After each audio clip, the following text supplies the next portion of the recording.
आपल्याबरोबर विरोधी पक्षनेते विजय वडेट्टीवार जे आहेत. सर, अर्थसंकल्प सादर झालेला आहे. वाटतं सगळ्यांच्या अपेक्षा पूर्ण झाल्या?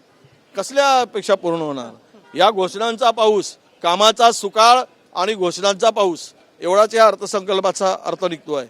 या अर्थसंकल्पामध्ये ना महिला दिसते, ना अल्पसंख्याक दिसतो, ना ओबीसी दिसतोय, ना बेरोजगार दिसतोय. स्मारकांच्या मतावर डोळा ठेवून स्मारकं बांधण्यासाठी आणलेला बजेट आहे. उद्या हे स्मारकं महापुरुषांचे त्यातून मतं मिळवायसाठी केलेला केविलवाना प्रयत्न आहे.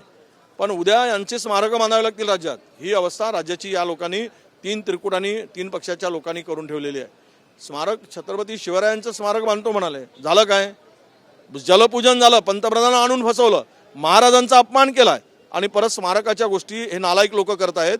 हे केवळ आणि केवळ लोकसभा नजरेपुढे ठेवून केंद्र सरकारचे गुणगान गायचे, त्याचाच तो जास्त उपापोह केला गेला आणि स्मारकांचा विविध महापुरुषांच्या स्मारकांच्या माध्यमातून त्या समाजाचे मतं घ्यायचे. पण शेतकरी वाऱ्यावर सोडला, बेरोजगार वाऱ्यावर सोडला, उद्योग बाहेर पडत आहेत, उद्योगाला बूस्ट देणारा काही यामध्ये व्यवस्था नाही. MSPच्या दरानं शेतकऱ्यांचं उत्पन्नाला भाव मिळत नाही, त्यावर काही व्यवस्था नाही. महिला सक्षमीकरणाची घोषणा केली गेली, पण महिला सक्षमीकरण कुठेही दिसलं नाही, त्यावर ठोस अशी तरतूद गेली नाही.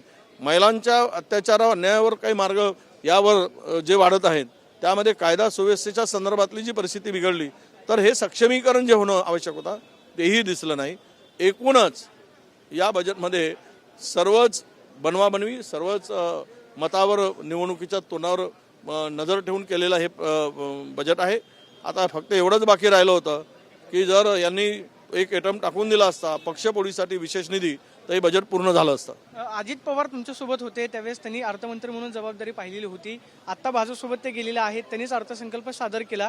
अजित पवारांना अर्थसंकल्प लिहून दिला असं मला म्हणायचं. हे बघा, आत्ता बजेट आणि त्या बजेटमध्ये मला जो अंतर दिसला आहे, अजित पवार त्यावेळेस मनमानी काम करत होते, हे मात्र आता भाजपाच्या मनाने काम करतायत, एवढं या अर्थसंकल्पाचा अर्थ आहे. मनोज जरांगेंची SIT चौकशी जी आहे, आज नको.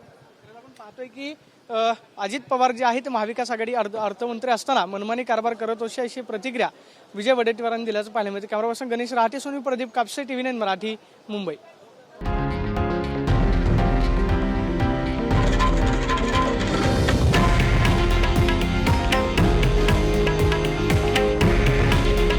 हे आहे देशातील नंबर 1 न्यूज नेटवर्क आणि आपण पाहत आहात TV9 मराठी. काळजी तुमची, हित महाराष्ट्राचं.